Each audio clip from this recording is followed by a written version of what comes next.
बिस्मिल्लाहिर्रहमानिर्रहीम। मेहताब हैदर एक नए एपिसोड के साथ आपकी खिदमत में हाजिर है।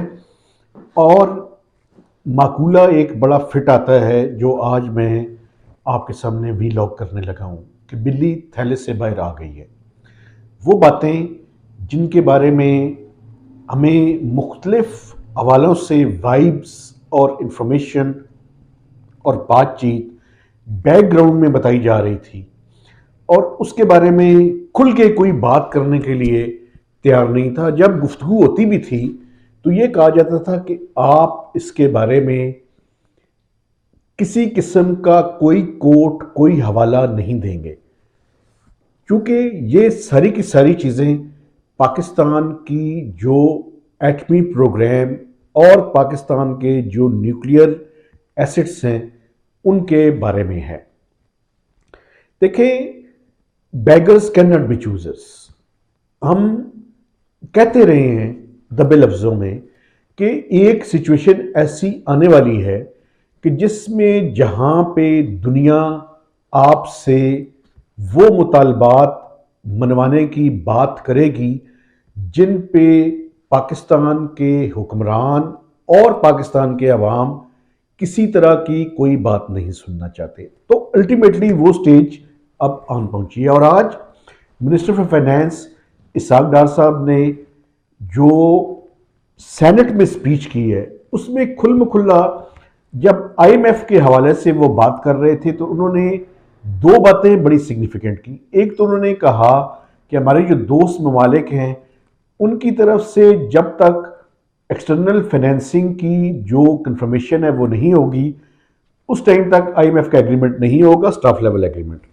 दूसरी उन्होंने उसी में ये बात भी कह दी कि अगर कोई ये चाहता है कि हम अपने लॉन्ग रेंज मिसाइल और एटमी असासे अगर उसकी किसी और की मर्जी के मुताबिक रखने की बात है तो हम इस तरह की किसी बात को कबूल नहीं करेंगे।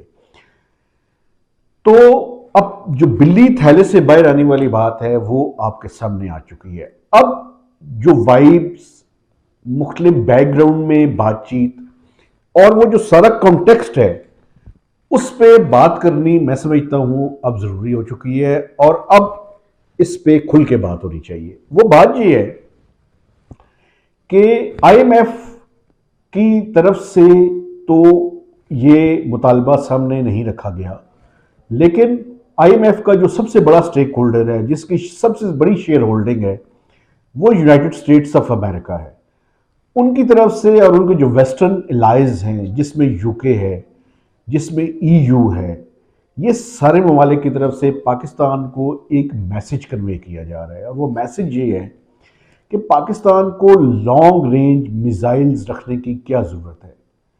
ये वो कहते हैं जी अगर आपकी दुश्मनी सिर्फ इंडिया के साथ है तो आप ज़्यादा से ज़्यादा इंडिया को हिट करने की बात करें।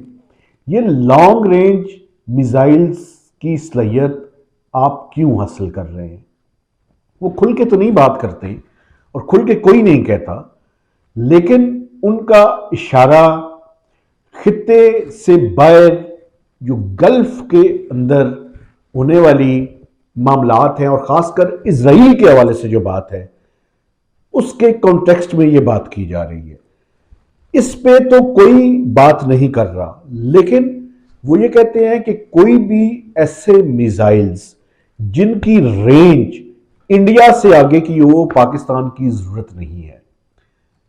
मैं समझता हूं कि ये एक तरह की डिक्टेशन है, लेकिन मैं उन ममालिक को ब्लेम करने के साथ साथ हमारे जो अपने पॉलिसी मेकर्स हैं, और ये पिछली किसी एक दो तीन चार हुकूमतों का मसला नहीं है। मसला ये है कि हम अपने वसाइल से, अपनी चादर से ज़्यादा पांव फैलाकर रह रहे हैं। और ख़ासकर जो हमारी रूलिंग एलीट है, जिसमें मिलिट्री इस्टेब्लिशमेंट भी है, जिसमें सिविल ब्यूरोक्रेसी भी है, जिसमें पॉलिटिशियंस भी हैं, जिसमें जजेस भी हैं, जिसमें साफ़ी भी हैं, ये सारे के सारे जो अशराफिया का तबका है, इन्होंने पाकिस्तान की साथ कोई अच्छी इन्होंने नहीं किया। तो अब स्टेज ऐसी आ गई है कि जहां पे सबको पता है कि हम पिछले 30 से 35 साल के अंदर, खासकर ज़िया-उल हक और ज़िया-उल हक के बाद की जो रिजीम्स आई हैं, हम अपने वसाइल के अंदर नहीं रह रहे।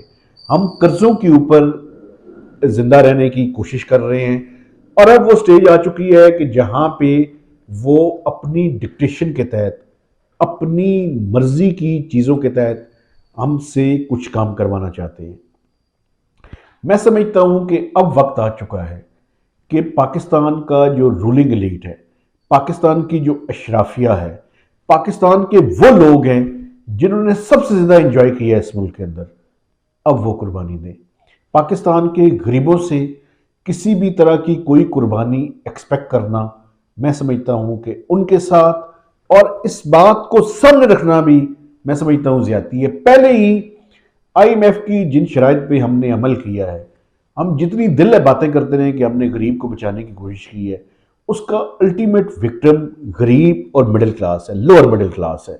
उनकी तो पहले ही चीखें निकलने की आप अगर गौर से सुने और पाकिस्तान की सोसाइटी में अगर आप घूमते फिरते हो, तो मुझे तो ये महसूस होता है कि ये जो लोअर मिडिल क्लास और पाकिस्तान की जो गरीब लोग हैं, वो तो चलती फिरती लाशें महसूस होती हैं ना। उनके कोई, मुझे महसूस होता है कि ज़िंदगी की बुनियादी चीज़ों से उनको कोई आगाही है ना शऊर है।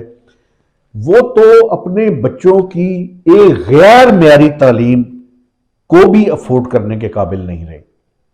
खाना पीना और जिंदा रहना और सांस लेना उनकी पहली प्रायोरिटी है और मेरे ख्याल में यही वो अफोर्ड कर सकती हैं।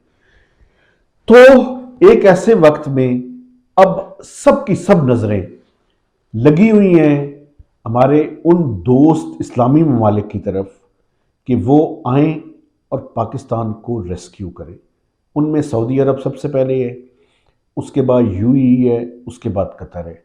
उनके आपस में भी, सऊदी अरब और कतर के भी आपस के मामलात आपको पता है कि कोई बहुत खुशगवार नहीं है। बड़ी ही एक बैलेंसिंग एक्ट की हमें ज़रूरत है। अभी रिसेंटली चीन ने ईरान और सऊदी अरब के दरमियान भी सुलह करवा दी है। हम इररेलेवेंट होते जा रहे हैं, हम दुनिया के लिए गैर अहम होते जा रहे हैं और अब ज़रूरत इस अमर की है कि इस मुल्क की जो इस्टेब्लिशमेंट है वो भी अपने आप को वक्त की नज़ाकतों को समझते हुए अपने आप को अलाइन करे न्यू रियलिटीज़ के साथ। हम पुराने वक्तों की जो रियलिटीज़ हैं, 80s और 90s की जो पॉलिटिक्स है, उसी के तहत और स्ट्रेटजिक डेप्थ के तहत इस मुल्क को चलाने की कोशिश मैं समझता हूँ अब कामयाब नहीं होगी। लेकिन ये मीडियम टू लॉन्ग टर्म बात है। शॉर्ट टर्म में यही है कि हमारे सबकी नज़रें सऊदी अरब, यूएई और कतर की तरफ हैं और आईएमएफ ने क्लियरली ये हमें कह दिया है कि गेम आपके कोर्ट में है। हमारे कोर्ट में क्यों है? जो 7वां और 8वां रिव्यू था, उस टाइम इन ममालिक के रिप्रेजेंटेटिव्स ने आईएमएफ के साथ कमिटमेंट की थी कि वो पाकिस्तान की मदद करेंगे, लेकिन वो जितने वादे उन्होंने किए थे वो उनमें से कोई भी मटेरियलाइज नहीं हुआ। तो अब आईएमएफ का कहना यह है कि जब तक वहां से कंफर्मेशन नहीं आएगी उस टाइम तक हम एग्रीमेंट नहीं करेंगे, क्योंकि उसकी वजह यह है कि अगर ये एग्रीमेंट हो जाए और इन ममालिक की तरफ से वो फाइनेंसिंग ना आई तो पाकिस्तान डिफॉल्ट कर जाएगा और आईएमएफ की क्रेडिबिलिटी और उनके स्टाफ की क्रेडिबिलिटी भी एट स्टेक है। क्योंकि अगर आईएमएफ के प्रोग्राम के दौरान कोई मुल्क डिफॉल्ट कर जाए तो आईएमएफ को भी उसका सजावार गर्दाना जाएगा। तो वो तो अपनी नौकरियों के वो इस तरह का रिस्क लेने के लिए तैयार नहीं है। तो इस टाइम सब नजरें उस तरफ हैं। शॉर्ट टर्म में अलमिया ये है, मैंने आज काफ़ी लोगों से बात की है, मसला ये है कि हमारे पास कोई गेम प्लान नहीं है इसके अलावा कि हम इन तीनों ममालिक की, जो मुस्लिम ममालिक हैं उनकी तरफ देखें, उनसे मदद मांगे और दुआ करें कि ये जल्दी से जल्दी मटेरियलाइज हो जाए। खतरा इस बात का है कि जब अथॉरिटीज़ के पास कोई गेम प्लान ही ना हो तो ये बड़ी खतरे की अलामत है। तो खतरे की घंटी बज चुकी है। अब इन ममालिक की तरफ और दबाव की ज़रूरत है कि हम आईएमएफ के स्टाफ लेवल एग्रीमेंट की तरफ चले जाएं ताकि पाकिस्तान को जो मंडलाते हुए खतरात हैं उनसे निकाला जा सके।